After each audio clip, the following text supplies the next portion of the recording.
नमस्कार किसान भाइयों, मैं सूर्य देओल फिर से हाजिर हूँ आपके अपने चैनल एग्रीकल्चर गुरुजी में।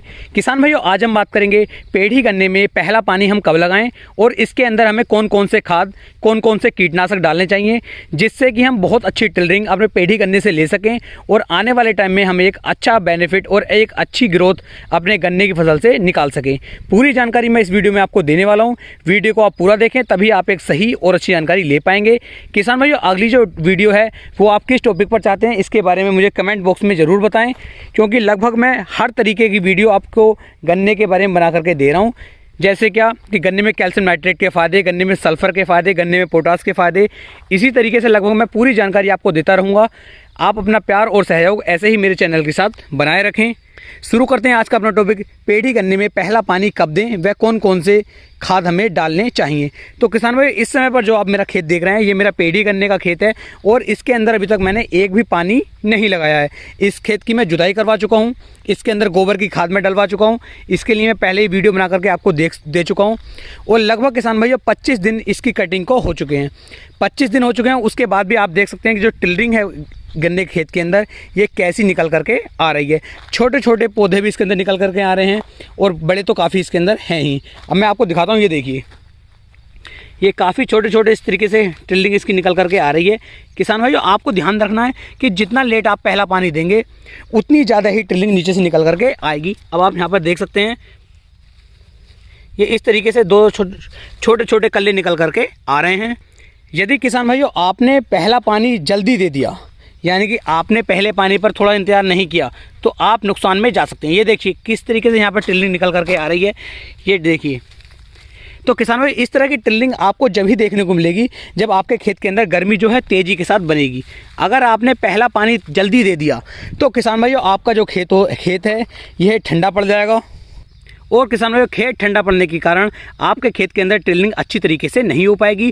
पौधे का जो ग्रोथ है वह वहीं पर रुक जाएगी और टिल्लिंग बिल्कुल भी बाहर निकल कर नहीं आ पाएगी। इस तरह की यदि आपको टिल्लिंग चाहिए, जैसे मैं आपको दिखा रहा हूँ, देखिए यहाँ पर लगभग 5 पौधे यहाँ पर अगर निकल करके किसान भाइयों आ रहे हैं। यदि किसान भाइयों आप भी अपने पेड़ी गन्ने के अंदर ज़्यादा से ज़्यादा टिल्डिंग, ज़्यादा से ज़्यादा ग्रोथ, ज़्यादा से ज़्यादा कल्ले चाहते हैं, तो आप पहला पानी कम से कम 40 से 45 दिन के बाद ही दें। उससे पहले पहला पानी आप बिल्कुल भी ना दें। यदि किसान भाई उससे पहले आप पानी देंगे तो आपकी जो पेड़ी गन्ना है यह अच्छी तरीके से टिल्लिंग या अच्छी तरीके से ब्यात नहीं कर पाएगा। तो सबसे पहली बात तो यही है कि आपको पहला पानी जो है कम से कम 40 से 45 दिन के बाद ही देना चाहिए, जब तक आपका जो पूरा पेड़ी गन्ना है एक समान रूप से पूरे खेत में दिखाई आपको ना देने लगे और उसकी जो टिल्लिंग है वह अच्छी तरीके से ना हो जाए। जब आप पहला पानी देंगे तो पहला पानी देने से पहले आपको कौन कौन से खाद व कौन कौन से कीटनाशक डालने हैं उसके बारे में आपको बता देता हूँ।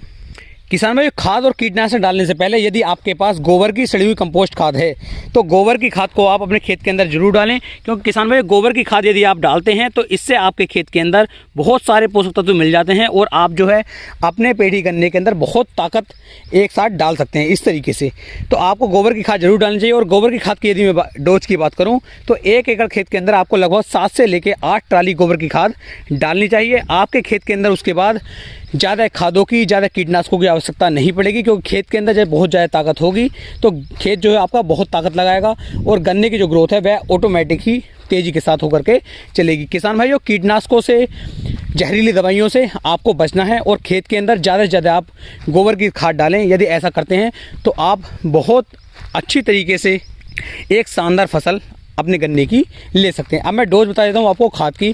तो खाद की डोज किसान भाई, यदि आप सिंगल सुपर फास्फेट की मदद से पेड़ी गन्ने में पहला खाद डालना चाहते हैं तो किसान भाइयों आपको जो है सिंगल सुपर फास्फेट चाहिए लगभग 120 से 130 किलोग्राम।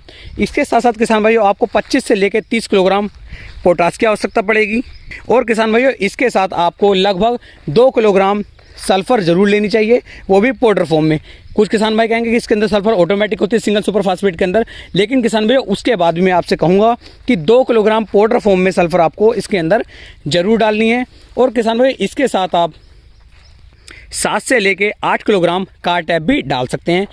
किसान भाई 7 से 8 किलोग्राम कार्टैप इसके अंदर मिक्स करने के बाद इन सभी खादों को आपस में अच्छे से मिक्स कर लीजिए और मिक्स करने के बाद अपने पेठी गन्ने में इनकी उड़ाई करवा दीजिए। और यदि आज की डेट में आप इसे डालते हैं तो कल की डेट में फिर आपको इसके अंदर पानी लगा देना। यदि आप ऐसा करते हैं तो लगभग 15 दिन के अंदर आपका खेत इतनी तेज़ी के साथ ऊपर चलेगा, इतना शानदार रिजल्ट आपको देखने को मिलेगा किसान भाइयों कि आपका गन्ना बहुत ही अच्छी तरीके से ग्रोथ करनी शुरू कर देगा। कार्टैप की जगह किसान भाइयों आप फोरेट भी डाल सकते हैं या फिर आप रिजेंट भी डाल सकते हैं।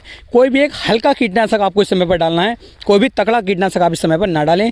जैसे फटेरा है, वर्टैगो है, इसे आप इस समय पर उपयोग में ना लाएं, क्योंकि किसान भाई इनके अंदर गर्मी बहुत ज़्यादा होती है और ज़्यादा गर्मी के कारण आपके खेत को नुकसान भी हो सकता है। तो इस समय पर आपको एक हल्का कीटनाशक ही किसान भाइयों उपयोग में लाना है। किसान भाई इन खादों के साथ साथ आपको जो है यूरिया की मात्रा भी ऐड करनी है और यूरिया की मात्रा लगभग आपको 50 किलोग्राम प्रति एकड़ के हिसाब से लेनी है। अब यहाँ पर ये खाद क्या क्या कार्य आपके खेत के अंदर करने वाले हैं उसके बारे में थोड़ी सी गौर कर लेते हैं। किसान भाई यदि आप सिंगल सुपर फास्फेट का उपयोग इसके अंदर करते हैं तो इसमें सल्फर की मात्रा भी दी हुई है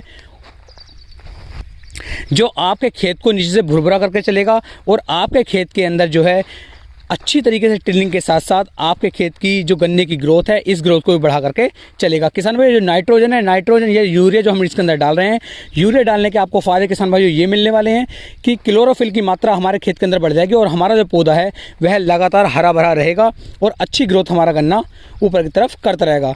इसके अंदर पोटास की जो मैंने आपको बात बताई है, पोटास की जो डोज बताई है, तो पोटास के कारण किसान भाइयों तने जो है काफ़ी मजबूत होंगे, अच्छी तरीके से खड़े रहेंगे और गन्ना जो है आपका गर्मी में सर्दी से और सर्दी में गर्मी से आपकी फसल को बचाएगा और आपकी फसल काफ़ी अच्छी टिलरिंग और काफ़ी अच्छी सुक्रोज की मात्रा भी आपके गन्ने के अंदर बढ़ करके पोटास के कारण चलती है। इसके साथ किसान भाइयों जो मैंने अभी आपको बताया है कि आप कार्टैप की मात्रा भी इसके अंदर डाल सकते हैं। तो कार्टैप से क्या होगा किसान भाइयों, आपके खेत के अंदर कोई भी कीट नहीं लग पाएगा, कोई भी रोग नहीं लग पाएगा, क्योंकि किसान भाई जितनी ज़्यादा गर्मी रहेगी उतने कम कीट आपकी फसल के अंदर लगते हैं। जैसे जैसे ही गर्मी डाउन होती चली जाती है या फिर बरसात का मौसम आना शुरू हो जाता है, आपके खेत के अंदर जो है रोग लगने ज़्यादा चालू हो जाते हैं। तो इस समय पर यदि आप कार्टैप का उपयोग कर लेते हैं या रिजेंट का उपयोग कर लेते हैं या फोरेट का उपयोग कर लेते हैं तो भाइयों ये जो हमारे खाद है, ये जो हमारे कीटनाशक है, ये हमारी फसल को रोगों से बचाएंगे। और ये लगभग इस समय पर यदि आप कार्टैप, रिजेंट या फोरेट का उपयोग कर लेते हैं तो 30 दिन या 35 दिन तक ये आपकी फसल को इन रोगों से बचा करके रख सकता है। जैसे ही किसान भाइयों हमारा बरसात का सीज़न शुरू होता है तो बरसात के सीज़न में आप वर्टैगो या फिर फटेरा इनमें से किसी एक का उपयोग कर सकते हैं, क्योंकि इसकी जो डोज भी कम है और ये एक लंबे समय तक आपकी फसल को रोगों से, कीटों से बचा करके चल सकता है। तो किसान भाई इस तरीके से आपको अपने खेत का पूरा मैनेजमेंट लेकर के चलना है कि कम से कम 40 से 45 दिन तक कोई भी पानी ना दें, गोबर की खाद खेत के अंदर डलवाएं, कीटनाशकों से अपनी फसल को बचाएं, यानी ज़्यादा कीटनाशक अपनी फसल के अंदर आप ना डालें। तो इस तरीके से यदि आप चलते हैं तो आपके खेत के अंदर टिल्डिंग भी अच्छी होगी, ग्रोथ भी अच्छी होगी, गन्ने का फुलाव भी अच्छा आएगा और आपकी जो फसल है वह लंबे समय तक रोगों से बची रहेगी। तो उम्मीद है किसान भाइयों एक सही और अच्छी जानकारी मैं आपको देने में सक्षम हो पाया हूँ। यदि फिर भी आपके कुछ प्रश्न हो या कोई बात आपके समझ में ना आई हो या आपको लगा हो मैंने कुछ गलत बताया है तो आप मुझे कमेंट बॉक्स में बता सकते हैं। मैं अपनी गलतियों में सुधार करूँगा और आपको ऐसे ही नई और सही जानकारियाँ देता रहूँगा। फिर मिलेंगे किसान भाइयों एक नई वीडियो में एक नई जानकारी के साथ। तब तक के लिए जय हिंद, जय भारत, जय किसान।